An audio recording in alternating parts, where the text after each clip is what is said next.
Okay, we're going to start with Objective 1. We are going to review how to solve linear equations. This is from Algebra 1, and we were going to go through a step-by-step process of how to solve an equation. So here are your solve. Please make sure when you're watching these videos as we begin our course together, make sure you write down everything that's on every slide. The following day after you watch the video, I will be coming around to make sure that you have written down all the notes. So step 1, parentheses. When I say parentheses, I am referring to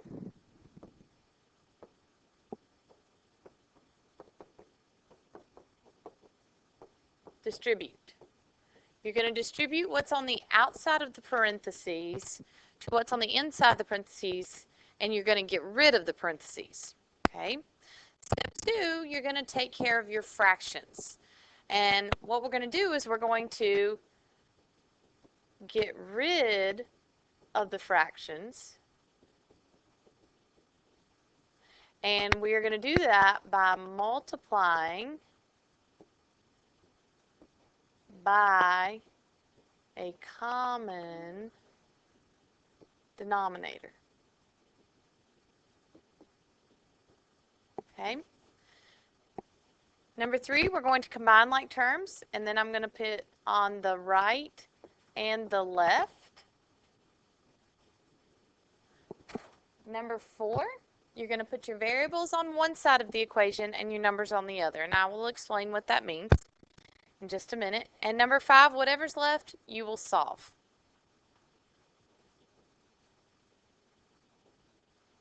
So let's look at example number 1. First of all, how many sides are there to an equation? 2. There are 2 sides to an equation, and you're going to split the equation down the center. Okay? There's a left side and a right side. Do know technically when you draw a line through the equals, that technically means not equal, but we're drawing a line through our equals just to help you see the 2 different sides. Okay? Now what I'm also going to say is I know that some of you are used to minus 5, draw your line, cancel, and you get negative 27. I understand that. Okay? But what I'm going to say to you is this. I'd like for you to start to, be able to write your equations the way that I write the equations. Okay?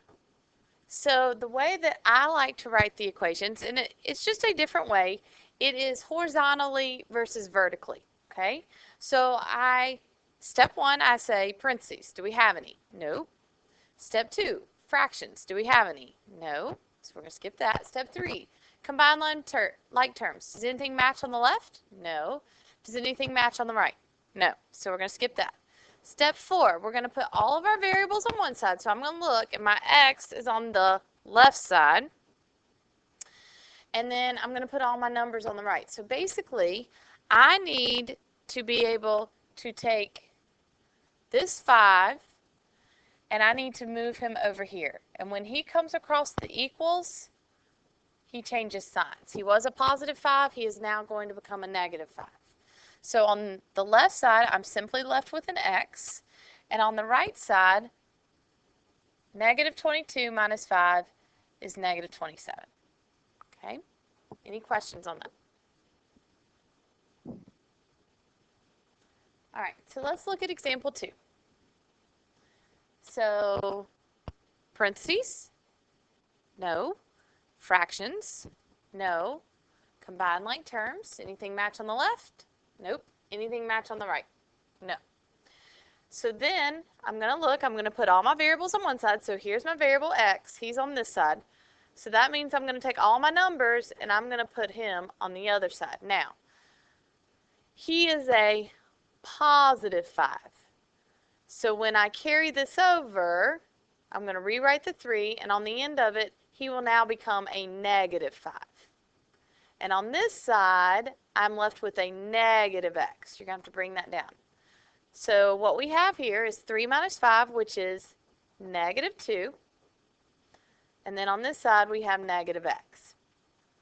So what we then need to do is, you can't solve for negative x, you always have to solve for a positive x. So technically this is a negative 1 right here, and it's being multiplied with the x. So to get rid of it, we are going to divide by negative 1 on both sides. So x is going to be equal to 2. The easy way to do that is what you do to one side, you do to the other. So if you change the sign on this side, you're going to change the sign on the other side. So that's kind of the shortcut method. The technical method is you're going to divide by negative 1 on either side. Either way, it's the same thing. Okay? So let's follow our steps here. Okay, step 1. Parentheses? No. Step 2. Fractions. Ooh, yes. I need to get rid of that fraction.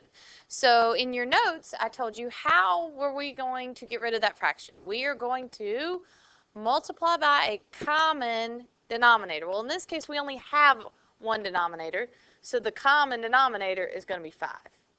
So when I times this fraction by 5, this technically is 5 over 1 times negative x over 5. So the 5's technically cancel. They both becomes 1s if you cross reduce. So those cancel, and you're left with negative x. But what you do to one side, you must also do to the other. So if you times this by 5, you've got to times the negative 6 by 5. So 5 times negative 6 would be negative 30. And then here we go again. We're going to divide both sides by negative 1. So x is equal to positive 30.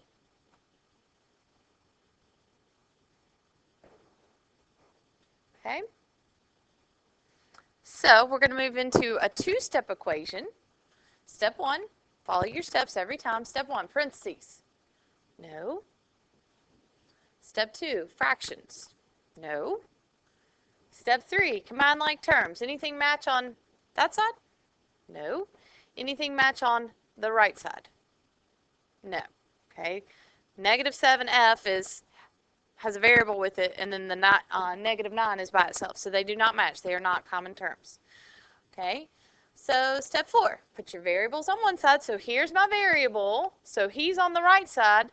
So that means I'm going to take my number and move him across. And when he does that, he becomes a positive 9.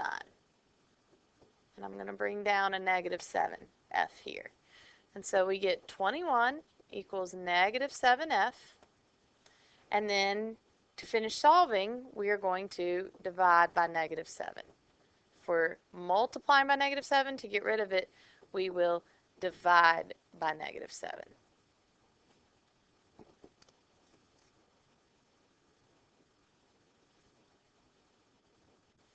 Okay.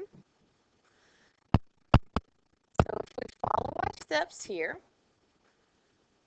what do you think is the first step? Step 1, parentheses. No. Step 2, fractions. Yes, I have a fraction. So I'm going to multiply everything by 11. Multiply by the denominator. And the goal here is to get rid of the fraction. Okay? So 11 times negative 3 would be negative 33. Don't forget, you've got to multiply everything by the 11. Okay, so make sure you multiply the 2, so that would be 22. And when you multiply this by 11, what happens to the 11th? This is technically like 11 over 1. So if you cross reduced, these would both be 1s, and you would just end up with a. The 11s cancel. Okay. Step 3, combine like terms. Nothing matches. You got a negative 33 on this side. You got a 22 and an a on that side. They don't match. So step 4, put your variables on one side, put your numbers on the other. So when I move this over, we get a is equal to negative 55.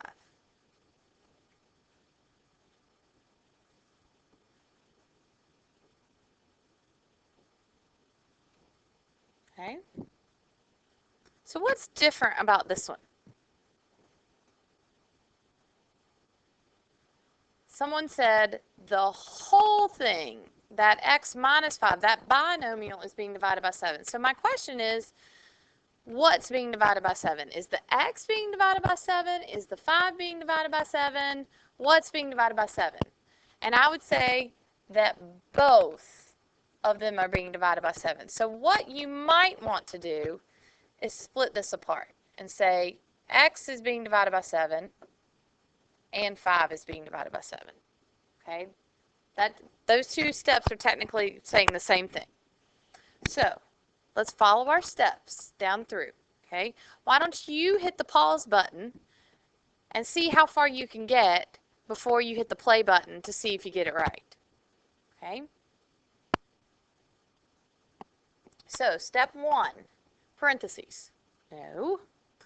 Step 2, fractions. Yes. Ooh, yuck, gross, disgusting, nasty fractions. Let's get rid of them. How are we going to get rid of those fractions? We're going to multiply by 7. So when I multiply this by 7, I get 56. When I multiply that by 7, what happens to the 7s? They cancel. When I multiply this by 7, we get negative 5 because the 7s cancel. Okay?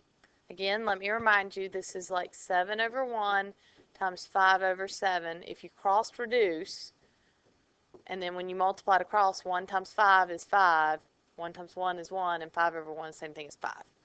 Okay? And then from there, I simply put my variables on one side, and let's put my numbers on the other. I'm going to add 5. So I get 61. So I hope that that is what you got when you solved it by yourself. Oh, okay. Let's see what we got here. Step 1, parentheses. No. Step 2, fractions. Oh, yes, we got fractions. What am I going to multiply by to get rid of those fractions? So I'm looking for a common denominator. And so here's what I want you to think. I want you to think bigger numbers, because most people think factor. So when I say, what do you want to multiply by, most people are going 2, 2, 2, because 2 goes into 2 and 2 goes into 4. But that's not what we want. We want the multiple. What can 2 and 4 both fit into? So 2 and 4 can both fit into 4. 2 can go into 4, and 4 can go into 4. So 4 is what we want. So again, just think, when you're thinking common denominator, think the bigger number, okay? Not the smaller one. Okay? So when I times 4 over 1 times 5 over 2. Now you can multiply straight across and get 20 over 2 and then reduce that to 10, or you could cross reduce. You can reduce diagonally. So this can be divided by 2. So 4 divided by 2 is 2, and 2 divided by 2 is 1. And then you can multiply across and get 10. And this is going to actually be negative 10, because positive times a negative is a negative. This one's a little bit easier, and this is all one term right here. Okay? So you're going to only multiply it one time. What happens to the 4s? The 4s cancel, and you're left with 3x. And then half of 4 is 2. And you could, if you wanted to, 4 over 1 times 1 over 2, and you can cross reduce that and make that 2 over 1, and you get 2. Okay? So, if you didn't get that far with it, this might be a good time to hit pause and see if you can finish it from here. Okay? So, we've done parentheses, we've done fractions, let's combine like terms. So, nothing matches there, nothing matches there. And I keep that combined like terms because eventually something will match. But for right now, nothing's matching. So just skip that step. Step 4, put your variables on one side, put your numbers on the other. So my variable is on the right side, the 3x. Here's my variable. Let's take my numbers and put them all on the other side. So when this positive 2 comes over, it becomes a negative 2. So you get negative 12 is equal to 3x. Now my question is you know, I threw the positive 2 over. I am able to throw the positive 2 over when he is separated from the 3x. He's being added or subtracted to the 3x. But this 3, I can't pick up the 3 and throw him over because he is being multiplied. So he is together. He is one term with that. So in order to get rid of him, I've got to divide by 3 on both sides because the opposite of multiplication is division. So x is equal to negative 4. Okay. Why don't you hit the pause button, see how far you can get with this. Okay. Step 1, parentheses. Nope. Step 2, fractions. Nope. Step 3, combine like terms. Anything match on this side? No, you have a 2 and a 5k. They don't match. On this side, you have a 3k and a negative 6. They don't match. So let's go step 4. My question is, which one do I move where? And here's what I'm going to tell you. You want all your k's on one side and all your numbers on the other. It does not matter. So I like to start with my smallest variable.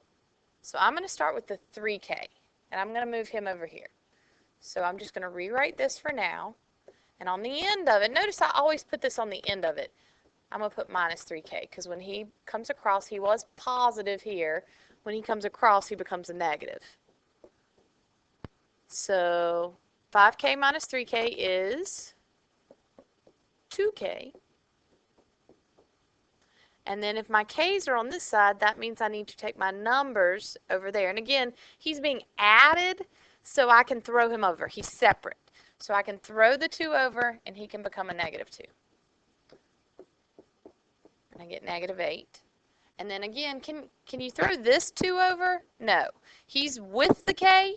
He is glued to the k. So the only way to get rid of him, you've got to do the opposite and divide by 2. So k is equal to negative 4.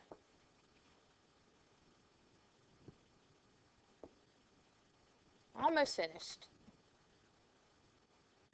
So again, go ahead and, knowing what we know now, take a minute and pause the recording, see how far you can get. Step 1, parentheses. No. Step 2, fractions. Yes, we have fractions. So let's multiply by a common denominator. I'm going to multiply every single thing. How many terms are up there? There are 1, 2, 3, 4 terms. So, and think bigger, so I'm going to go with 4. So again, 4 over 1 times x over 2, cross reduce, and that's going to give me 2x.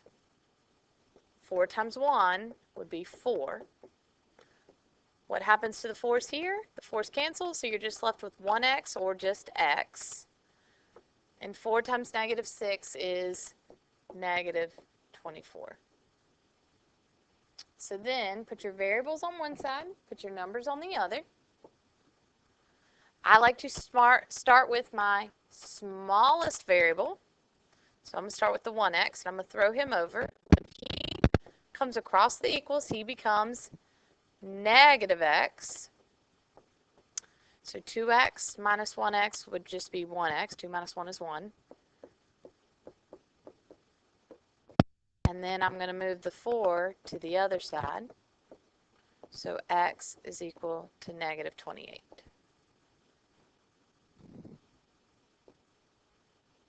Woo! 10, 11, 12. Okay, just a couple more. All right, so let's take a look at this. Step 1, parentheses. So what do I mean by parentheses? I mean distribute. So we're going to distribute the number on the outside. So 6 times 5m would be 30m. 6 times negative 3 is negative 18. 1/3 times 24. Do not be scared of that at all. 1/3 times 24 over 1. You can cross reduce. each of those can be divided by 3. So 3 divided by 3 is 1. 24 divided by 3 is 8. So that just becomes 8 over 1, or just 8m. And then 1/3 of 12, if you work that out, you'll get 4. Okay. No fractions. Well, we took care of our fractions. I mean, that kind of took care of it all in one step. Nothing matches. Those don't match and those don't match. So let's just start moving. I'd like to start with my smallest variable. So I'm going to start with the 8m. So 30m minus 18. On the end, I'm going to put a negative 8m. So 30m minus 8m is 22m. And then I'm going to add 18 on this side. So 22m equals 22. And I'm going to divide by 22. So m is equal to 1. I hope that is what you got. Okay, so what I'm going to do, I'm going to let you take a look at this first. I see fractions and parentheses, and most of the time they say, ooh, you do your parentheses first, and then we say, ooh, we take care of our fractions first. So which one trumps which? So here's what I'm going to tell you is go by your steps. So parentheses always takes hold first. So just leave this fraction. It's okay. In a minute, we'll get to it. So 1/3 times 2m is 2m over 1. Nothing cancels, so basically that just becomes 2/3 m, or 2m over 3, either way. And then 1/3 times 12 is -4. Okay, so again, you can do 1/3 times 12 over 1, and you can cross reduce both by 3. So that becomes a 4, and you just get 4 over 1, or just 4. Okay, so now, ooh, y'all discussing nasty fractions. What would I multiply by? I'm going to multiply everything by, what can 5 and 3 both fit into? They can fit into 15. So I'm going to times this by 15. So 15 over 1 times 2m over 5. So let's cross reduce. What can go into 5 and 15? 5. So 5 divided by 5 is 1. 15 divided by 5 is 3. 3 times 2m would be 6m over 1. Same thing here. 15 over 1 times 2m over 3 divided by 3 divided by 3. Okay, so 5 times 2m would be 10m.